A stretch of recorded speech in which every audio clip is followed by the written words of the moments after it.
Welcome to the Career Meets World podcast, Dr. Benjamin Ritter. It is so nice to have you on today. First of all, how are you? I'm doing pretty good. If and that's kind of the blanket statement that I probably would say to everybody. Yeah, And then if we would go a little deeper, which a lot of times I don't, because when people go a little bit deeper to me, sometimes I'm like, oh, that's how I sound. And that's like maybe I don't want to go that deep. But I do think it's important to be a little bit more truthful.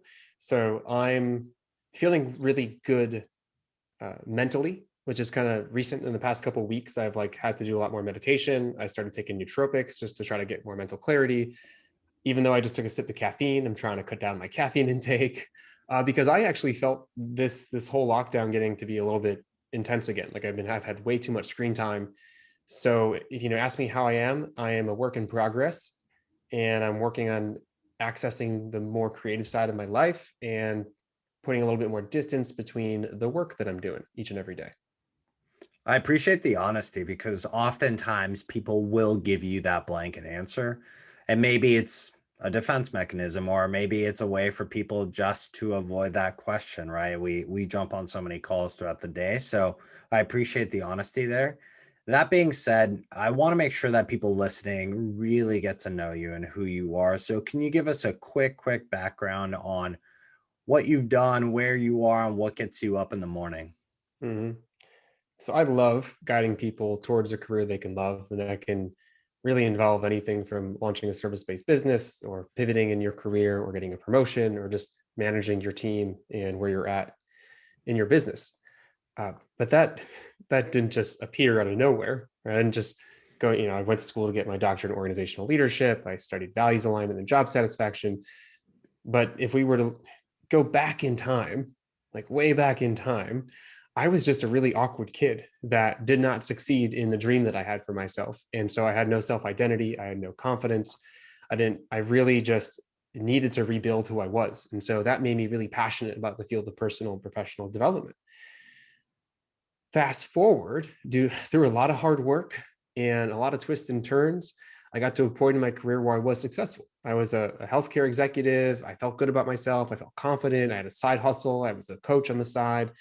Uh, but I wasn't happy at work. And I had some professional success, but I didn't feel successful. I felt stuck. I felt like I wasn't doing work that actually mattered. And I had to take a really hard look and say, why have I just been reacting to opportunities instead of creating them? And so that led me down the path of, okay, what am I passionate about? What skills do I have that I'm really great at? What challenges might I want to face? Who do I want to work with? And to start crafting my job, which was not the first answer was not start a business. It was to go fix where I was. That's usually the easiest path, but that didn't work for a variety of reasons. But that led me down this path to launch Live for Yourself Consulting, to really just build a practice in the leadership and career development space. And here we are today. I appreciate you sharing that. What I find really interesting is, as you and I both discover working with different people, is that we all have very different journeys, right? How we got from point A to point B to point Z. And it's always fascinating unpacking that more so than what the person is just doing today, which we'll certainly get to. But I want to make sure we kind of go back in time and understand what did you really think you were going to do with your life? Because the reality is, there's a massive disconnect between what we're taught, what we think when we're in our teens, in college, post college, right? All of that's a massive evolution. So I'm curious if you can kind of demystify that for us a little bit. Yeah, so I'm jumping in my time machine, going way back. So when I was a little kid, I initially was like, I want to be an architect and an astronaut. Those were the jobs. I wanted to be an explorer. I wanted to dig up dinosaur bones too. And that evolved, right? So I was walking dogs as a kid. I was flipping burgers. I was doing a bunch of stuff, but that ended up evolving into I want to become a professional soccer player, which was the turning point to lead me to where I am today, because that external goal of becoming a professional athlete dictated everything in my life, from what I would watch on TV, who I'd hang out with. I had practice 3 times a day. I was eating tuna out of a can. Like it just became extreme, which is then how I lost who I was. Because when I did not become a professional soccer player, despite traveling to Europe and trying, getting surgery on my hip the day before my 21st birthday, like when that all didn't work out, I had no idea what I was going to be. Literally, it was a blank slate. And that was probably one of the scariest points in my life I've ever faced. And so the journey then of exploring different career opportunities and thinking I was going to do different things led me to, I'm going to go work in health policy. I'm going to go change the world through changing policy, because changing behavior is really hard. I had to change my own behavior. That was tough. I'm going to change policy. Well, guess what? Worked in policy, really didn't like it. And not only that, and even though I didn't like it, I kept trying. And then there was like 2010, there was a pretty big recession going on still, and a lot of federal funding was gone. The job offers I would get out of grad school, I had a job offer from the CDC, I had a job offer from some federally qualified healthcare centers. I had 4 different job offers that were all canceled after signing on the dotted line. And so then for a 2.5-year window, I was networking, I was bartending, I was working music festivals, I was like doing everything and anything. I had plaster poured over me to be a mannequin in a museum. Yeah, I know, it's crazy. But that led me then to networking into healthcare as in hospital administration. Never thought I'd work in hospital administration. Went to go get my MPH in healthcare policy. Actually said out loud in my classrooms, I never want to work in hospital administration. Worked there for almost 7 years and ended up as an executive. And that was like that turning point of, okay, hold up.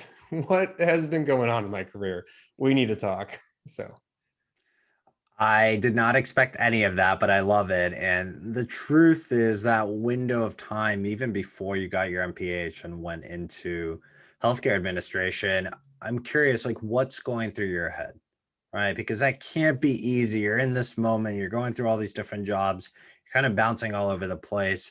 There's nothing wrong with that. And obviously, we want people to understand that. That's the figuring it out part. That's part of our journey. But what was going through your mind at the time?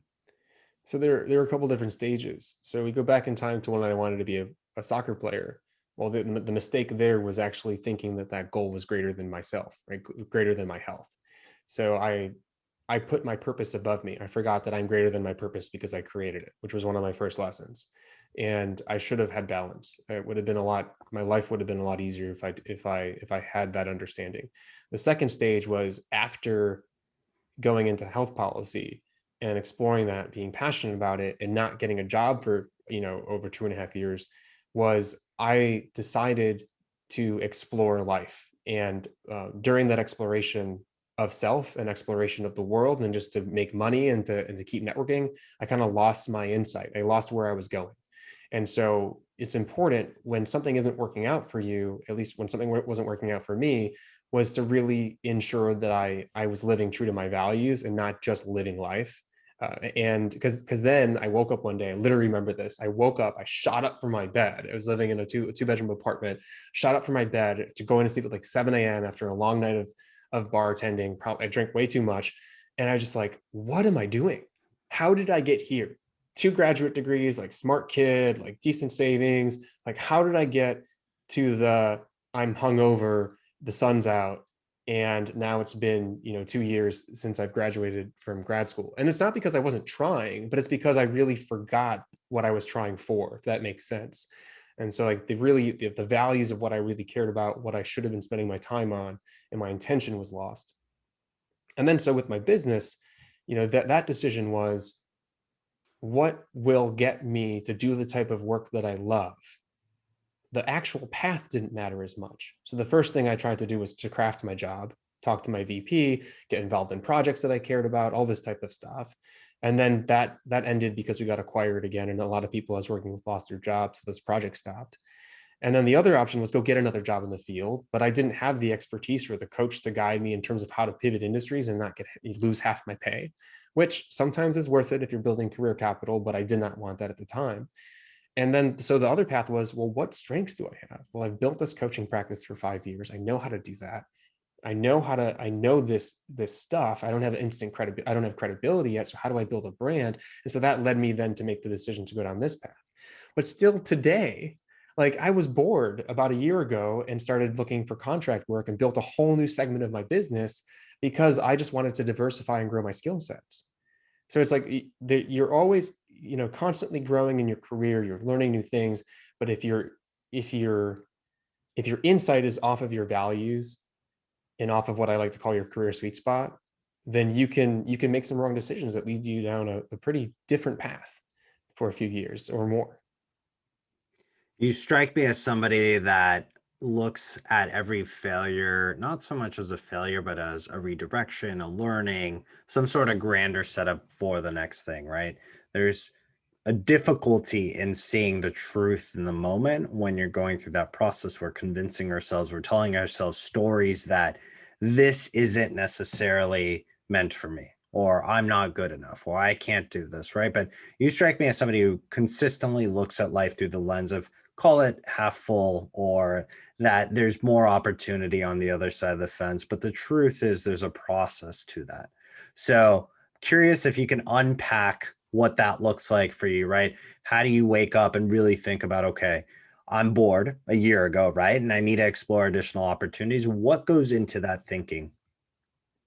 I don't know if you could relate to this or not, but so my dad's not from the States. He immigrated over when he was in his low 20s, and he is a super hard worker, super entrepreneurial, not really great with authority, which I had to learn how to deal with as a but he was also an entrepreneur. I used to fix houses with them. We used to do a bunch of odd jobs. I would walk into sewage and fix some pumps, and he was a real estate agent for a while. A lot of very entrepreneurial type of positions. And so I think from him, I pulled to this, you make your way, right? You are your leader.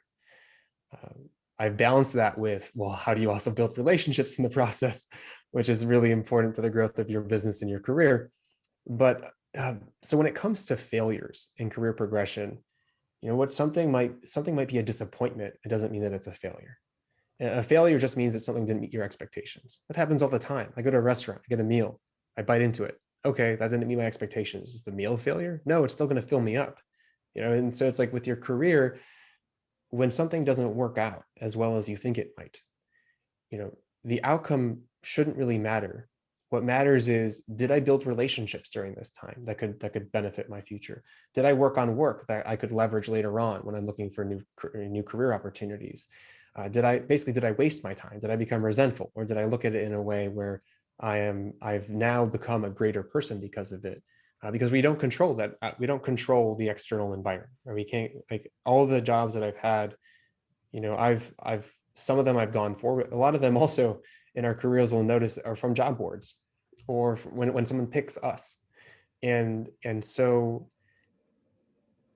even just that idea that other people are choosing what job we might have, even though we decide to accept the offer or not, we do decide though how we show up.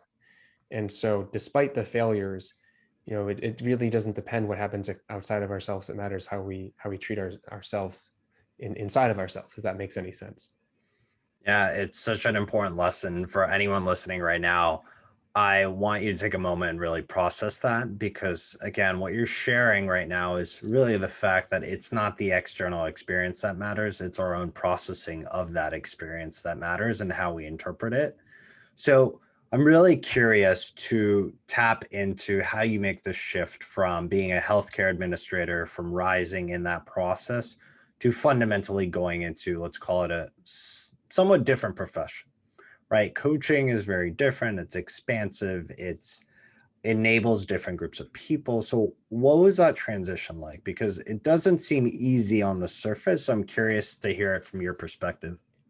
Yeah, maybe also just to quickly note, because I didn't share this yet, was when I met somebody bartending who worked at the hospital I got a job at, who then ended up getting me an interview.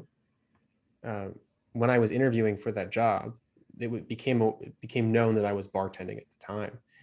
I was not hired. The VP did not want to hire a bartender. I made it to the final round, didn't hire me. Kind of disappointing. Didn't know it at the time. But then the VP left to go train at another place. They brought me back to interview me again. I interviewed with a different person, ended up getting hired for the same role. Mm. VP came back from the other hospital, ended up becoming the CEO of the hospital that I was now working at. That CEO promoted me into the executive level position. So I just want to, tell everyone out there, like, if you're hustling, if you're working hard, if you're in different industries, that some people may judge that, but if you stay positive and you keep looking for opportunities and you stay consistent and stay true to yourself and be proud of what you've done and what you've accomplished and how you work, it will work out. And sometimes you get to say, haha, in the end. So just wanted to state that because that was a really interesting part of my healthcare career. No, I appreciate you sharing that. It's such a good reminder that even in the moment, right, you might get an initial no. That no doesn't mean it's a no permanently. It means that there might be a moment in time, or it was a right for that moment. It could be the right moment a month from now, a year from now, 2 years from now. But again, that positive mindset, that bringing high, massive energy into the moment, operating from a confident state is what's going to help you get there. Right. So I think that's what you're continuously showing throughout different pockets of your career. And that again is what enables you to teach people that today. So if we could bridge that a little bit more now and just really think about like, how do you get into it, and then kind of expand on what you're doing with people today. Mm-hmm. So the question is like, how do you get into that mindset? Yeah, well, part of it, it's how do we get into that mindset, but also how did you make that transition from healthcare Yeah. into coaching? So I work with a lot of clients who are also launching service-based businesses. And from my own experiences working with clients and from my own life, I tell them, please, please, please, please, please, please, please, despite your resentment towards your potential position right now and the people you work with, this is one of the greatest gifts that you have within your tool belt.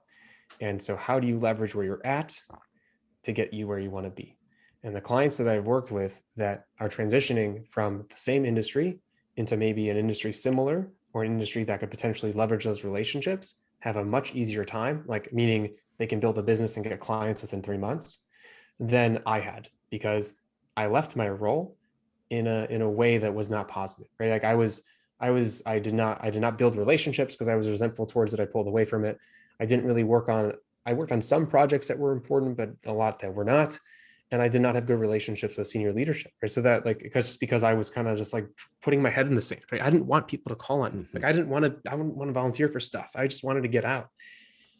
And so the transition was basically almost starting from scratch, like starting from nothing. And so I had to leverage my experience with how to build a brand from the past 5 years of my coaching practice to this new business. And so that transition was, how do I pitch myself in a way where I'm credible in this space? Hmm. Luckily, I was selected for 16 months of leadership training prior to that in my system. And I became the one friend that I had was like our chief of people, like a director of people. And so I had him to leverage to kind of throw some ideas around to get some strategy in place. And then it was really just, how do I show up everywhere with a consistent message about what I believe? And how do I go also become a really credible expert in this space at the same time? So I knew how to get on podcasts. I knew how to write articles and get featured. I knew how to create a website. I knew how to edit video. But the thing that I didn't have was credibility. And so that was where my decision to go get my doctorate in organizational leadership came from. And luckily, though, I actually was finishing my dissertation when I finally left healthcare. So I was planning this. I was planning to get out and be this instant expert. I was planning to make sure that I took my dissertation and immediately wrote a journal article and get it published in an international journal. I was planning to go speak at conferences. So I was trying to build this platform where, even though this is a young kid, he's an expert in value alignment and job satisfaction. We should talk to him. And then I leveraged all the community I had prior to this within this different realm and coaching. And I just made sure that they understood that I made this pivot now into this career development and professional development space. That was probably the hardest part. And so when I tell people that are starting businesses, make sure that whatever you're producing, try to ensure that it encompasses all of your values. If you feel that what you're creating is a little off in your gut, then you need to stop and say, how do I ensure that this encompasses all of my values in terms of marketing, brand messaging, content development? Because eventually, if it doesn't fit your values, you're going to stop this business. You're going to switch. And that was the biggest issue, is people knew me as a coach in a different industry, in a different brand. And it took me about 1.5 years to get rid of that brand, to get it offline, to get it off people's minds, and to build this whole new community. And that one of the greatest things I did to build that community, though, was in-person events too. And so that's a whole different aspect of the business. Yeah, I love that. And again, that's that recognition that if something's not going as planned or you don't want to do something anymore, it's totally okay to make that shift. And it takes time, right? There's a process to it, but you're able to do that yourself. So you're kind of living proof of what you're actually selling. You eat your own dog food. It's really about living through that lens. What I'm curious about is what's your recommendation to people who might be thinking about starting a side business, right? There's a lot of people who might be born in the pandemic, as you alluded to earlier. It seems a little bit like low energy at times, right? People go through their own emotions or dealing with different things, but some people actually want to start something on the side. What would be your recommendation for them for how to even approach that process? Yeah, I feel like I'm totally hogging the microphone here, and I want to turn it back on you and say, what were some businesses that you started, or how do you get those ideas? I appreciate that ask. The funny thing is, I don't even know if I've ever shared the story publicly, and I have no shame in it. The truth is, one of the first companies I tried to start actually was a blockchain company back in 2017, right? I was very fascinated, still am, with cryptocurrency, blockchain technology as a whole. And I'd been working in the energy space for the last 7 years at the time. And I said, okay, how do I partner with people to one, learn what blockchain technology is, figure out who the developers are? How do we actually systematize this and improve the energy space? And then take everything that I'd learned, all the partnerships, all the relationships, and really bucket that into one. The truth is, when you undertake such a massive technological kind of like product idea, it isn't always easy, right? You need the capital, you need the operations, you need to understand the regulation. Again, the blockchain industry in itself has a ton of regulation. The energy industry in itself has a ton of regulation. So there's constant headwinds in the way. The reality is, I spent about 9 months on that project. It didn't go where I wanted to, but the truth is, as I always say, everything's a redirection. It led to new opportunities, new relationships, new partnerships, new connections that I now utilize in different ways, right? It wasn't, now that I look at that moment, it wasn't so much about building a blockchain company. It was actually about making sure that I get to meet all these people in my life that are going to help me with the next steps in that phase. And I fundamentally believe that everything is a true coincidence. And that's the purpose of all those connections.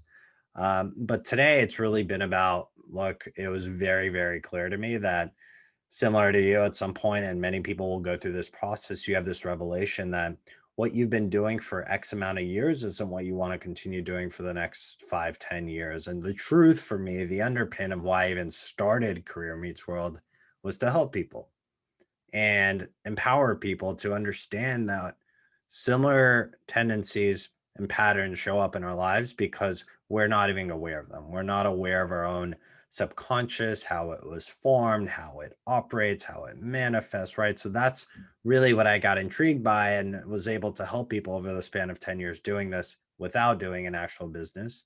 And I said, well, now it's time to package it all up and put it out in the world and really facilitate these conversations for people. And that's what it's really been all about.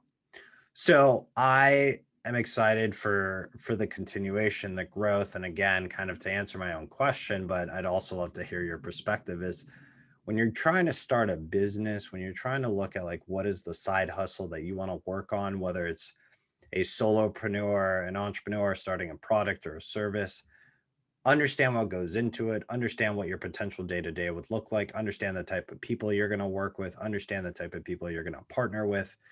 And the truth is, you can't predict everything, right? There's no business that just goes on this up and up trend to the top right corner. It's just like life does not work that way, but understand what you're signing up for because right, we all sign up for subscription services that are very different in our lives, and the truth is, how many of them do we really use?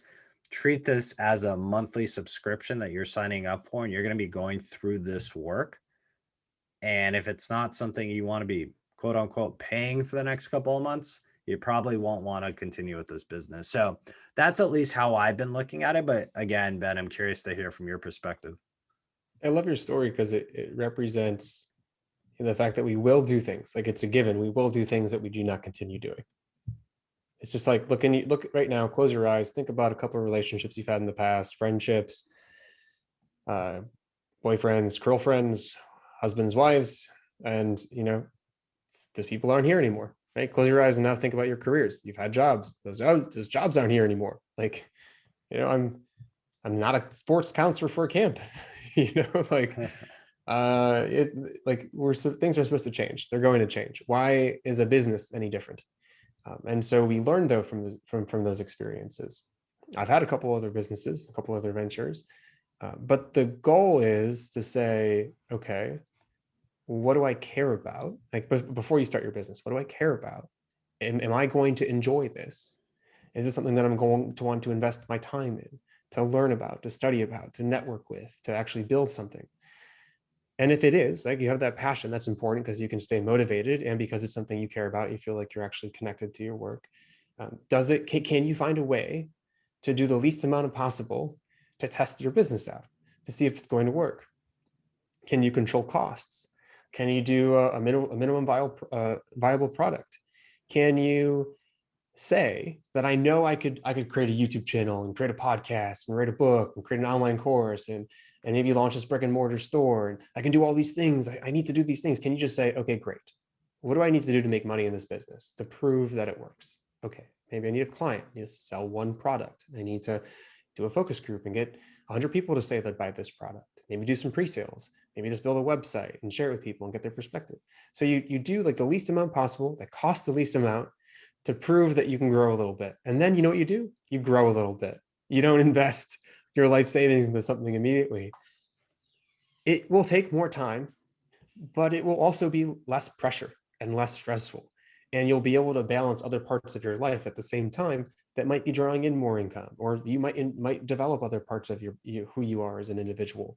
And so this is my perspective, right? I'm a little risk adverse when it comes to investments and starting companies and stuff like that, but I actually believe that's the right way, because you also, I promise you, when you build something, something's going to be wrong about it. 100%, like 100%, 100% of the time, I've never seen something come out and be perfect.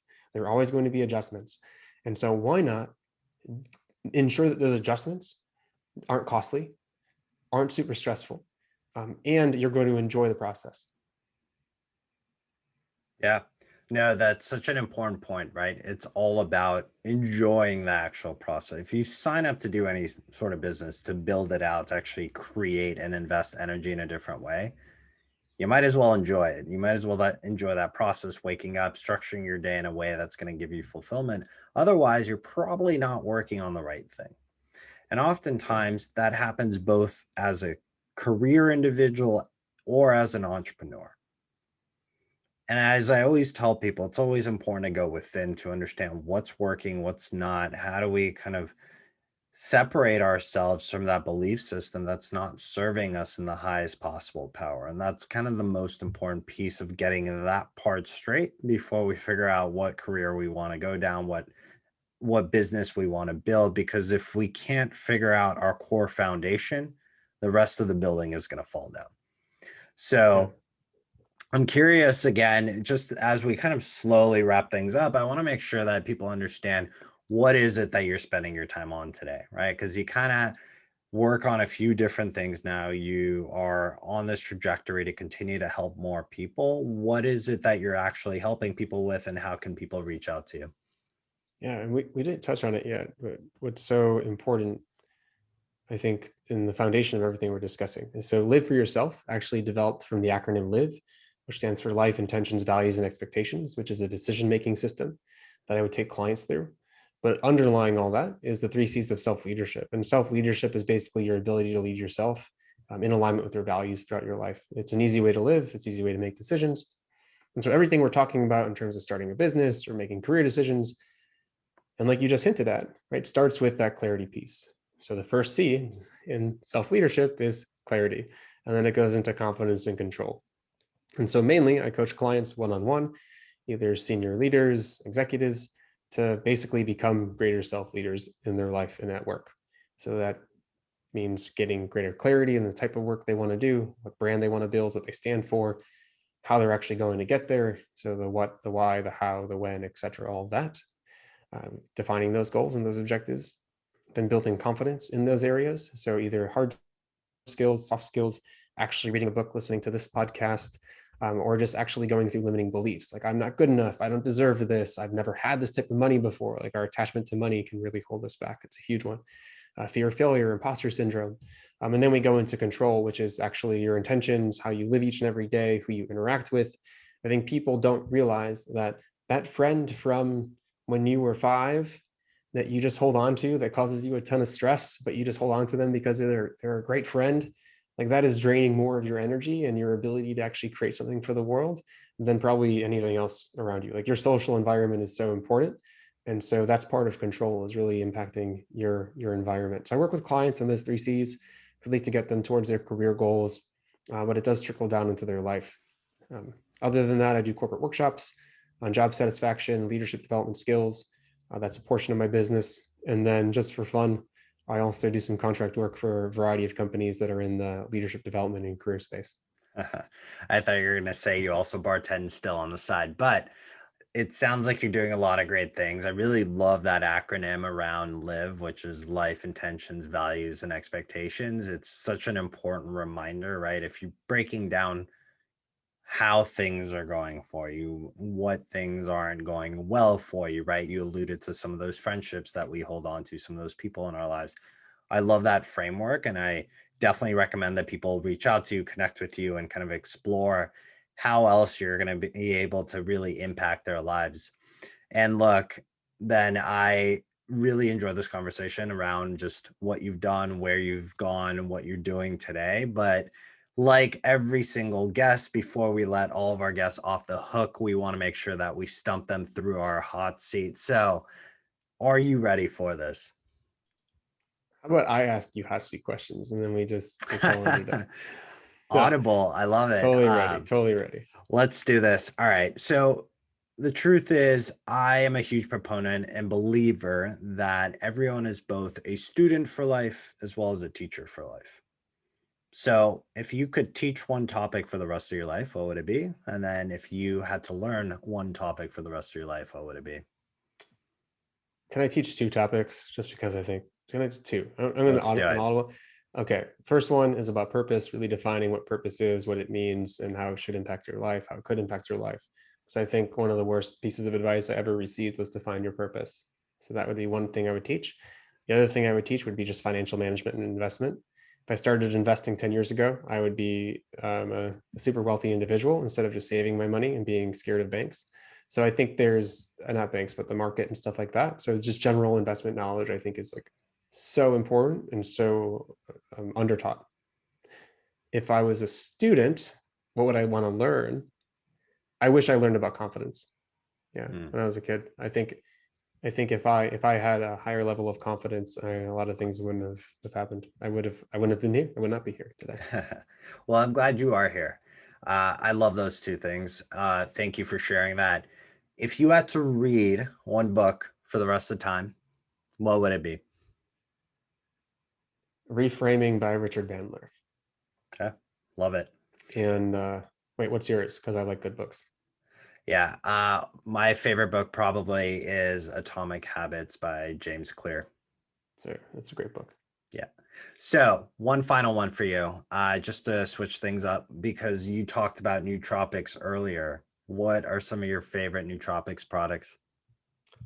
So I've just been testing a bunch out, and I love this field. I actually, one of the companies I launched was called the Breakup Supplement, which is basically a nootropic for your mind, just to settle anxiety and nerves and stuff. But that's in a different story of my life. So I've recently I'm trying out Genius mushrooms, which is just a mushroom mix. I'm taking a blend of magnesium oxide, L-theanine, and I just tried, and what is it? The one that helps you lucid dream. Do you know what I'm talking about? I do. I also can't remember the exact name. Alpha. I have like oh man.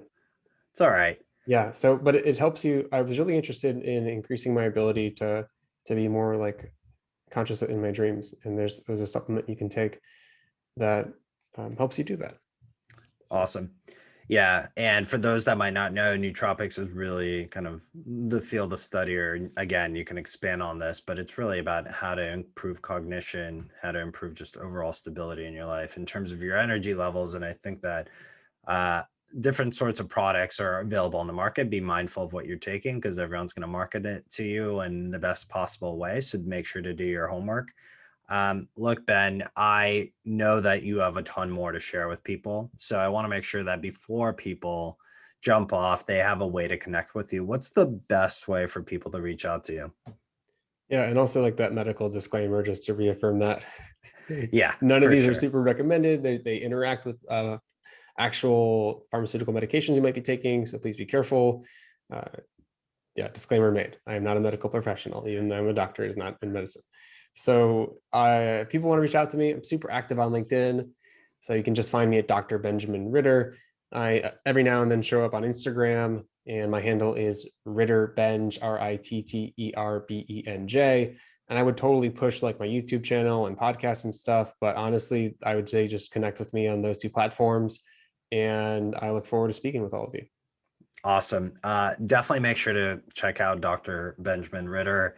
He is a wealth of knowledge. He's going to help you in many different ways, whether it's trying to start a career, trying to find your purpose, your clarity, boost your confidence, gain control. Thank you so much for spending some time with us today. I really appreciate it. And as we always say on the Career Meets World podcast, go unleash your wildest potential. Thank you so much.